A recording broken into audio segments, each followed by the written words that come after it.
जय हिंद दोस्तों, आप सभी का स्वागत है। आज हम लोग बात करने वाले हैं आरआरबी एनटीपीसी की complete strategy for general awareness.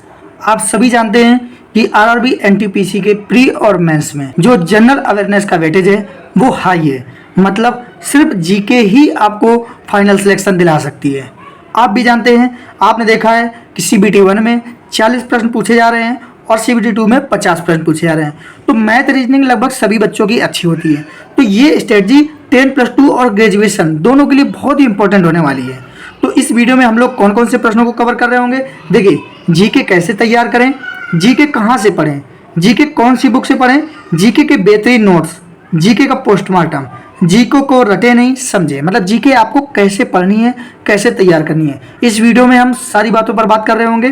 तो आप लोगों ने अगर वीडियो को लाइक नहीं किया तो वीडियो को लाइक करें, चैनल को सब्सक्राइब नहीं किया तो चैनल को सब्सक्राइब कर लें। सबसे पहले हम लोग बात कर लेते हैं आरआरबी एनटीपीसी के जो ग्रेजुएट पोस्ट का जो सिलेबस आया है उसमें सीबीटी 1 में 40 प्रश्न पूछे जा रहे हैं और सीबीटी 2 में 50 प्रश्न जीके के पूछे जा रहे हैं। तो आप लोगों को बता दें कि सबसे पहले आप लोगों को क्या करना है। सबसे पहले आप सिलेबस पर फोकस करें। जो भी आपका सिलेबस आया है उस सिलेबस पर फोकस करें और जो भी पॉइंट दिए हैं उसको अच्छे से नोट कर लें और एक बढ़िया पेज में साफ साफ लिख के अपने पास रख लें। उसके बाद फिर हम लोग बात कर रहे थे सबसे ज़्यादा पूछे जाने वाले टॉपिक्स तैयार करें। तो जो हमारा पहला टॉपिक्स रहने वाला है वो है हमारा स्टैटिक जीके।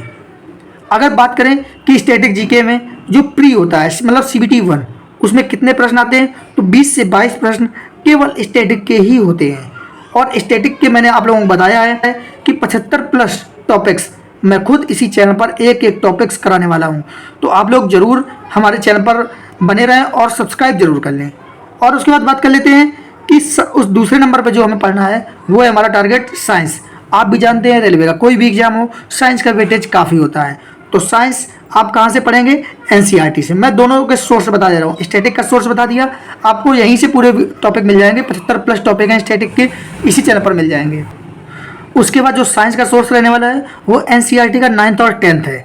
तो आप लोगों को एनसीईआरटी की जो थ्योरी है 9th और 10th की एक एक थ्योरी आपको इसी चैनल पर मिल जाएगी। साथ ही 9th और 10th के जो हर एक चैप्टर का मैंने वन लाइनर बनाया हुआ है वो भी आपको वन लाइनर रिवीजन के लिए मिल जाएगा। एक शॉर्ट्स नोट तैयार हो जाएगा क्योंकि मेरे पास ऑलरेडी नोट्स बने हुए हैं। तो आप लोगों को इसी तरीके से अच्छे से आप लोगों को बता दिया जाएगा। उसके बाद बात करते हैं कि साइंस में अगर हम लोग फिजिक्स, केमिस्ट्री और बायोलॉजी आती है तो हम लोग फोकस किस में रखें। तो सबसे ज़्यादा हम लोगों को फोकस रखना है बायोलॉजी पे। उसके बाद फिजिक्स में सबसे ज़्यादा रेलवे में न्यूमेरिकल पूछे जाते हैं। तो आप लोग ध्यान रखना कि सबसे ज़्यादा फोकस बायोलॉजी पे रखना है। उसके बाद जो तीसरा हमारा मोस्ट इंपॉर्टेंट टॉपिक्स या चैप्टर रहने वाला है वो है हमारा हिस्ट्री। उसके बाद आप प्रेफरेंस हिस्ट्री को दें।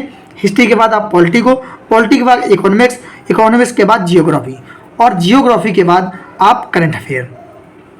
करंट अफेयर को आप लास्ट में पढ़ सकते हैं, लास्ट के लिए रख सकते हैं। ये एक बेहतरीन स्ट्रेटजी होती है क्योंकि करंट आपकी बदलती रहती है और एग्जाम का आपके कोई भरोसा नहीं है। रेलवे भी आप भी देख रहे हैं कि रेलवे का जो कैलेंडर है वो अच्छे से फॉलो नहीं कर पा रहा है और ना टाइम से एग्जाम हो रहा है ना ही कोई डेट आ रही। तो आप लोग अभी करंट अफेयर को स्किप कर सकते हैं। जैसे ही डेट आएगी तो पिछले 6 मंथ का आप लोगों को करंट अफेयर पढ़ना है। उसके बाद इन सभी के सोर्स क्या रहने वाले हैं वो भी मैं आप लोगों को इसी वीडियो में बताऊंगा। उसके बाद जो हमारा नेक्स्ट पॉइंट है, नोट्स स्वयं तैयार करें। देखिए, आप अगर कोई बैच ले रहे हैं तो आप अपना नोट्स खुद बनाएं, पीडीएफ से ना पढ़ें।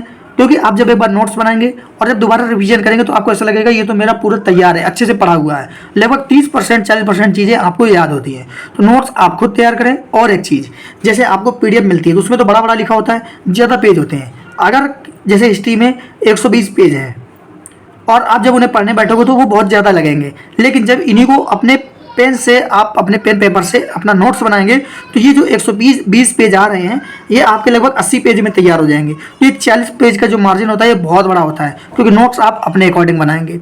इसलिए अपने नोट्स स्वयं तैयार करें। उसके बाद बुक्स जिससे मैं पढ़ता हूँ, देखिए एनसीईआरटी बेस्ड पर जो महेश बरनवाल की जो बुक है आप देख सकते हैं, स्क्रीन पे आप लोगों को दिख रहा होगा, उससे मैं पढ़ता हूँ। एनटीपीसी की तैयारी मैं उसी से कर रहा हूँ और वो बुक रियलिटी में मुझे पढ़ने में बहुत अच्छी लगी। अगर आप लोगों को वो बुक अच्छी लगे तो आप लोग जरूर ले लेना। बुक अच्छी है और उसमें बढ़िया बेहतरीन जीके भी दिया हुआ है, अच्छे समझाया भी हुआ है। तो आप लोग स्क्रीन पे देख सकते हैं। आप लोगों को मैंने दिखाया है कि मैं जीके इसी से तैयार करता हूँ और लगभग हर एक एग्जाम में जीके में मेरा अच्छा स्कोर रहता है। तो एनटीपीसी इस बार का मेरा टारगेट है। तो मेरी कोशिश रहेगी कि जीके में कम से कम 35+ सीबीटी 1 में कर पाऊँ और 40 के ऊपर सीबीटी 2 में मेरा स्कोर रहे। कोशिश ये रहेगी मेरी। तो आप लोग भी अगर चाहे तो इसी बुक का उपयोग कर सकते हैं। उसके बाद जीके को बार बार पढ़ना है। बहुत से लोग क्या करते हैं, वो एक पेज खोलेंगे और उसमें रट्टा मारते रहेंगे, रट्टा मारते रहेंगे, रट्टा मारते रहेंगे। तो जीके ऐसा नहीं है कि आप उसको गुस्से में पढ़ो, जबरदस्ती में पढ़ो। जीके जितना आप प्यार से, इंटरेस्ट से पढ़ोगे उतना ही आपका मन लगेगा। मतलब आपको पढ़ना है, पढ़ते चले जाना है। आप एक कहानी की तरह पूरी किताब पढ़ें और बस फिर दोबारा से शुरू कर दें, फिर दोबारा से चालू कर दें। तो जब आप 8-10 बार इस किताब को पढ़ जाओगे तो आपको ये तो लग सकता है कि मुझे कुछ भी याद नहीं हुआ है, लेकिन अगर कोई आपको ऑप्शन दे देगा तो आप जरूर टिक कर लोगे, लेकिन आपको यकीन नहीं होगा कि मेरा कैसे सही हो गया, लेकिन आप उसको सही कर लोगे। और जब इस बुक को और ज़्यादा बार पढ़ते रहोगे तो ये सारा डाटा आपको याद होने लगेगा। इसलिए जीके को सिर्फ बार बार पढ़ना है। बेस्ट अप्रोच यही होती है कि आप जीके को बार बार पढ़ें। उसके बाद हम लोग बात करते हैं कंटेंट लिमिटेड रखें। देखिए बहुत सारे बच्चों को मैंने देखा है, एक किताब ले आएंगे, फिर दूसरी ले आएंगे, फिर तीसरी ले आएंगे, इस तरीके से बहुत सारी किताबें ले आती है। तो सबसे बड़ी गलती बच्चों की यही रहती है, एग्जाम ना निकलने का कारण यही होता है। आप क्या करें, एक किताब रखें, उस किताब को 100 बार पढ़ें और फिर आप देखेंगे वो आपका 100% तैयार हो जाएगा। उसके बाद आप प्रीवियस ईयर सॉल्व करने लगे तो जो बची खुची चीज़ें हैं वो प्रीवियस ईयर में सॉल्व हो जाती हैं, तो आपका एग्जाम में नंबर बढ़िया आते हैं। लेकिन बहुत सारे बच्चों को मैंने देखा है कि वो 100 किताबें रख लेंगे और हर एक किताब को मुश्किल से वो एक ही बार पढ़ पाते हैं, तो वो किताब अच्छे से तैयार नहीं हो पाती है। टॉपिक में उनको कन्फ्यूजन बना रहता है, जिसकी वजह से एग्जाम अच्छे से क्लियर नहीं हो पाता है। तो आप लोग एक किताब को 100 बार पढ़ें, ना कि 100 किताबों को एक एक बार पढ़ें। तो बेस्ट अप्रोच क्या है कि कंटेंट लिमिटेड रखें। उसके बाद लूसेंट पढ़े या नहीं, क्योंकि आप लोगों ने ही हमसे पूछा था कि लूसेंट पढ़े या नहीं, लूसेंट इस एग्जाम के लिए बेस्ट रहेगी कि नहीं। देखिए अगर आपका मन लूसेंट पढ़ने में लगता है तो भाई आप लूसेंट पढ़ सकते हैं। लूसेंट बुरी भी नहीं है, लेकिन बहुत सारे लोग वन लाइनर होने की वजह से जल्दी मन बोर हो जाता है या ज़्यादा देर तक उसको पढ़ नहीं पाते हैं। तो आप अगर आपका मन लग रहा है तो आप लूसेंट पढ़ सकते हैं। लूसेंट बेस्ट भी रहेगी और काफ़ी प्रश्न उससे फंस भी जाते हैं, लेकिन आपको वो एकदम डीप में अच्छे से नॉलेज लेना होगा उसका, क्योंकि जब प्रश्न कहीं पे घुमा के रख दिया था जीके में, होता तो वो लूसेंट से ही है, लेकिन आप उसको रिलेट नहीं कर पाते हैं, और रिलेट नहीं कर पाते तो वो आपको लगता है कि ये प्रश्न लूसेंट से फंसा नहीं है, फिर वहाँ पे आप गड़बड़ कर देते हैं। तो रिलेट करना आपको आना ही चाहिए। इसीलिए मैं कहता हूँ कि आप एक बुक को बार बार पढ़ेंगे तो रिलेट करना भी आपको आ जाएगा। उसके बाद प्रीवियस ईयर पर पकड़ रखें। कोई भी एग्जाम हो, अगर आप प्रीवियस ईयर पर पकड़ रखेंगे तो लगभग 60 से 70% पेपर प्रीवियस ईयर का ही बनता है। अगर आपने प्रीवियस ईयर में अच्छी पकड़ बना रखी है तो भाई आपका एग्जाम अच्छा जाने वाला है। बाकी जो आप थ्योरी लिख रहे हैं 30 से 40% आपका थ्योरी में हो जाएगा, तो आपका एक अच्छा स्कोर बन जाएगा। आप हमेशा देख लेना कि जो भी बच्चे प्रीवियस ईयर तैयार करते हैं उनका स्कोर एग्जाम में बहुत अच्छा रहता है। आप लोग भी प्रीवियस ईयर पर अपनी पकड़ मजबूत बनाए रखें। उसके बाद बात कर लेते हैं मॉक टेस्ट पर ध्यान दें। देखिए जीके में क्या होता है, जैसे आप स्टैटिक पढ़ रहे हैं तो स्टैटिक का मॉक टेस्ट देते रहें, साइंस पढ़ रहे हैं तो साइंस का मॉक टेस्ट देते रहें, उसमें भी फिजिक्स केमिस्ट्री बायोलॉजी अलग अलग है, तो अलग अलग मॉक दें, टॉपिक वाइज मॉक दें। सबसे पहले आप टॉपिक वाइज मॉक दें। टॉपिक वाइज मॉक देने का यही फायदा होता है, आपको पता चल जाएगा कि कौन से टॉपिक पे मेरे ज़्यादा प्रश्न गलत हो रहे हैं या किस टॉपिक को बार बार रिवाइज करने की आवश्यकता है। तो आप सबसे पहले टॉपिक पर ध्यान दें कि टॉपिक वाइज ही मॉक दें सबसे पहले, वो चाहे मैथ का हो, चाहे रीजनिंग का हो, चाहे जीके का हो। लेकिन अगर बात करें जीके का तो आप हिस्ट्री का अलग दें, पॉलिटी का अलग दें, इकोनॉमिक्स का अलग दें, जियोग्राफी का अलग दें, करंट अफेयर का अलग दें।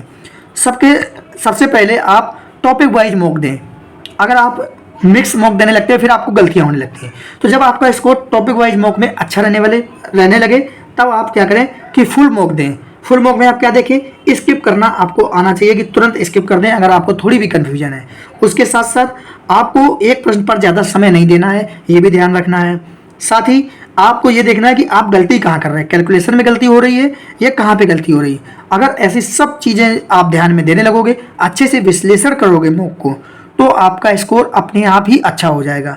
तो ये था हमारा आरआरबी एनटीपीसी के लिए जीके के लिए complete strategy, complete book detail. तो आपको मैंने बता दिया जो सबसे ज़्यादा एवरेज है उसको मैं खुद अपने चैनल पर कराने वाला हूँ। बाकी के जो हिस्ट्री जियोग्राफी पार्टी है वो मैंने आप लोगों को बुक्स भी दिखा दी है, तो आप लोग चाहे तो वो बुक्स ले सकते हैं, बाकी आपकी मर्जी है। तो आप लोगों को अगर ये वीडियो अच्छा लगा हो तो वीडियो को लाइक जरूर करें, क्योंकि हम लोग एनटीपीसी के एग्जाम तक साथ में बने रहेंगे, रेलवे के सभी एग्जाम के लिए। वैसे जीके के स्ट्रेटजी के लिए तो हर एक जितने भी एग्जाम हैं सबके लिए जीके की बेस्ट स्ट्रेटजी है। अगर आपका रेलवे का कोई भी एग्जाम लगा हो और उसमें जीके आनी है तो आप इस स्ट्रेटजी को जरूर फॉलो करें। आपके नंबर बढ़ाने में ये बहुत मदद करेगी और आपको मज़ा भी आएगा। तो हम लोग मिलते हैं एनटीपीसी के एक और वीडियो में, तब तक के लिए जय हिंद।